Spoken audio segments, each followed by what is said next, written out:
জয় হিন্দ বন্ধুরা। তো তোমাদের কিন্তু এসএসসি জিডির যে ফর্ম ফিল আপ সেটা কিন্তু গত 31 তারিখে কমপ্লিট হয়ে গেছে, ঠিক আছে, ক্লোজ হয়ে গেছে।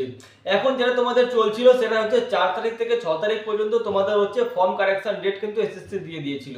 আর এই ফর্ম কারেকশনের ডেটে তোমরা যারা যারা কারেকশন করেছো, কারেক্ট করেছো, যাদের ভুল ছিল সিগনেচার ফটো, ঠিক আছে, সিগনেচারে ভুল ছিল, ফটোতে ভুল ছিল, কিংবা তোমাদের ছিল পেমেন্টে, যেটা তোমাদের পেমেন্ট এখনো ইনকমপ্লিট ছিল, তো তোমাদের যাদের হয়ে গেছে কিন্তু খুবই ভালো কথা। কিন্তু তার বাদেও কিন্তু এই বছর তোমাদের যেটা রয়েছে ফর্ম রিজেকশন কিন্তু প্রচুর হবে, ঠিক আছে। বিশেষ করে ফটো, যাদের ফটো আপলোড, যাদের সিগনেচার, যাদের পেমেন্ট রিসিভ হয়নি, তো এখানে কিন্তু তোমাদের যেটা রিজেকশনের মেন পয়েন্ট এই তিনটে। তো তারই সাথে তোমরা জানতে পারবে টোটাল কত কিসের কিসের কারণে তোমাদের রিজেকশন হতে চলেছে, এবং তোমাদের যে মেন যে রয়েছে নেগেটিভ মার্কিং কি তোমাদের কত থাকবে, ঠিক আছে। কারণ তোমরা প্রত্যেকেই জানো যে তোমাদের নেগেটিভ মার্কিং তোমাদের যখন প্রথমে বলেছিল 0.25, তো সেটার কি কোনো কিছু পরিবর্তন হয়েছে কিনা। তো তোমাদের যেহেতু এসএসসি জিডির যেটা ফর্ম কারেকশন চলছিল 4 তারিখ থেকে 6 তারিখ পর্যন্ত, যারা যারা কারেকশন করেছো, যাদের দেখাচ্ছে পেমেন্টে যাদের ইনকমপ্লিট দেখাচ্ছে, ঠিক আছে, যাদের পেমেন্টে ইনকমপ্লিট দেখাচ্ছে, তো তাদের কিন্তু ফর্ম রিজেকশন হতে পারে, ঠিক আছে, একদম। যাদের পেমেন্ট ইনকমপ্লিট দেখাচ্ছে, যাদের দেখাচ্ছে ফটো এবং সিগনেচার যাদের আপলোডেড হয়ে গেছে, ঠিক আছে, কিন্তু সেখানে এখনো কনফার্ম দেখায়নি, দেখো আপলোডেড হয়ে গেছে। তো আজকে 6 তারিখ তোমাদের 1 থেকে 2 দিনের মধ্যে, ঠিক আছে, সমস্ত কিছু প্রসেস কমপ্লিট হয়ে যাবে। যারা আপলোড করে দিয়েছো, যাদের কারেকশন যারা ঠিক করে দিয়েছো, তো তোমরা কিন্তু চেক করতে পারবে 1 থেকে 2 দিন, মোটামুটি তোমরা ধরে রাখো 2 দিন পরে তোমরা সবকিছু চেক করতে পারবে।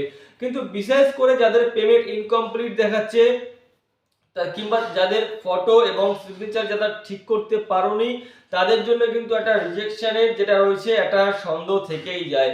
আর তাই সাথে কিন্তু তোমাদের এই বছর যেটা রয়েছে এই সমস্ত, আমি তোমাদেরকে আগের ভিডিওতেই বলেছি, তোমাদের কিন্তু এই বছর এসএসসি জিডি 2024 ভ্যাকান্সি রিক্রুটমেন্টে কিন্তু তোমাদের টোটাল কিন্তু অ্যাপ্রক্স 50 লাখের কিন্তু আশেপাশে তোমাদের ফর্ম ফিল আপ হয়েছে।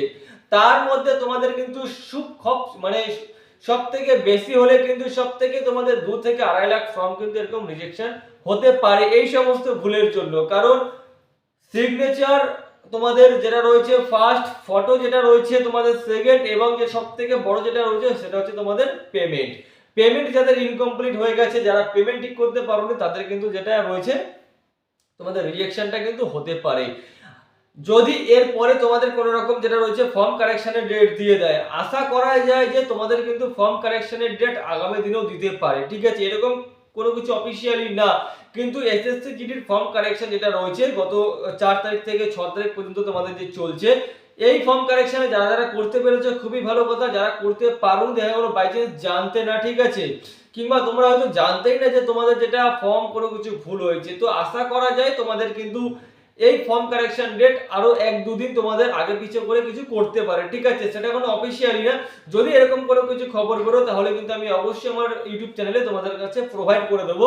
তোমরা প্রত্যেকে চ্যানেলটি সাবস্ক্রাইব করে বেল আইকনটি অন করে রাখো, যাতে সমস্ত নোটিফিকেশন তোমাদের কাছে চলে যায়।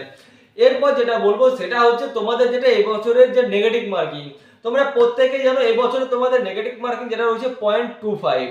তো এই 0.25 কিন্তু তোমাদের কোনো রকম ভাবে চেঞ্জেস হয়নি, যেটা তোমাদের তোমরা ভাবছো যে তোমাদের এরকম কোনো কিছু চেঞ্জেস হয়েছে কিংবা নোটিফিকেশনে ভুল দিয়েছে, তো সেরকম কোনো ব্যাপার না। তোমাদের কিন্তু যেটা রয়েছে নেগেটিভ মার্কিং সেটা তোমাদের রয়েছে কত, 0.25, অর্থাৎ একটা প্রশ্ন ভুল করলে 0.25 নাম্বার তোমাদের কাটা যাবে, ঠিক আছে। আর একটা প্রশ্ন ঠিক করলে তোমরা কিন্তু 2 নাম্বার পাবে, অর্থাৎ তোমরা যদি 8টা প্রশ্ন ভুল করো তাহলে তোমাদের 2 নাম্বার কাটা যাবে, আর একটা প্রশ্ন ঠিক করলে তোমাদের 2 নাম্বার প্লাস হবে, ঠিক আছে। তো এখানে তোমরা বুঝে গেলে ব্যাপারটা। আর একটা যেটা মেইন পয়েন্ট সেটা হচ্ছে তোমাদের ফর্ম রিজেকশন, আমি তোমাদের প্রথমেই বলে দিলাম টোটাল ফর্ম কিন্তু তোমাদের 50 লাখের আশেপাশে যেটা রয়েছে, তোমাদের যেটা রয়েছে 50 লাখের আশেপাশে তোমাদের যেটা আবেদন অ্যাপ্লিকেশন গেছে। আর যাদের অ্যাপ্লিকেশন যেটা রয়েছে, যেটা তোমাদের রয়েছে কি অ্যাপ্লিকেশন স্ট্যাটাস যাদের দেখাচ্ছে ইনকমপ্লিট, অ্যাপ্লিকেশন স্ট্যাটাস যাদের ইনকমপ্লিট দেখাচ্ছে, তোমাদেরও কিন্তু একটা রিজেকশনের সন্দেহ থেকে যায়, ঠিক আছে। তো এই হচ্ছে পয়েন্ট যে ফর্ম রিজেকশনে তোমাদের কি কি পয়েন্ট থাকতে পারে। আর তোমাদের কিন্তু সমস্ত কিছু আপলোডের যারা যারা করে দিয়েছো 2-1 দিনের মধ্যে সমস্ত কিছু তোমাদের কনফার্ম হয়ে যাবে। প্লাস তার সাথে তোমাদের এই বছর এসএসসি জিডি 2024 এর যে তোমাদের এক্সাম যেটা রয়েছে, সেই এক্সামের কিন্তু কোনো রকম ডেট চেঞ্জেস এখনো পর্যন্ত কিন্তু কোনো রকম অফিসিয়ালি ওয়েবসাইটে এসএসসি দেখা যায়নি। তোমাদের এই বছর এক্সাম যেটা তোমাদের ফেব্রুয়ারি মাসের 20 তারিখ থেকে এটা তোমাদের পাবলিশ যেটা ক্যালেন্ডারে স্ট্যাটাস দিয়ে দিয়েছে। যারা যারা ফর্ম ফিল আপ করেছো, যারা যারা একদম মনে করছো যে এই বছর একটা SSC GD 2024, CRPF, CISF, ITBP, SSB, Assam Rifle যে কোনো একটা ফোর্সের চাকরি বাঁধাবে, তারা কিন্তু একদম নেমে পড়ো, ঠিক আছে? কারণ এই বছর এসএসসি জিডি 2024 2025 হচ্ছে একদম লাকি সাল, তোমাদের একদম লাকি সময়। সময়টা নষ্ট না করে তোমরা বেশি বেশি করে যেটা পড়াশোনার উপর যেটা মানে একদম পড়াশোনার উপর তোমরা বয়ে যাও। আর কাটা আমি তোমাদেরকে আগে বলেছি সবসময় ম্যাক্সিমাম নাম্বারটা নিয়ে চলবে, অর্থাৎ 160 মার্কসের মধ্যে সবসময় ম্যাক্সিমাম নাম্বারটা নিয়ে চলবে। তারপর তোমাদের কমতে কমতে আসলেও 90 থেকে 100 এর মধ্যে থাকলে কিন্তু যে কোনো একটা পোস্ট তোমরা পেয়ে যাবে। তো আশা করি বুঝতে পেরেছো। আরো যদি তোমাদের কোনো রকম কোনো কিছু ডাউট থেকে থাকে অবশ্যই ভিডিওর কমেন্ট বক্সে কমেন্ট করো। ভিডিওটি ভালো লাগলে অবশ্যই লাইক শেয়ার করে দিও, চ্যানেলে প্রথমবার হলে সাবস্ক্রাইব করে দিও। জয় হিন্দ।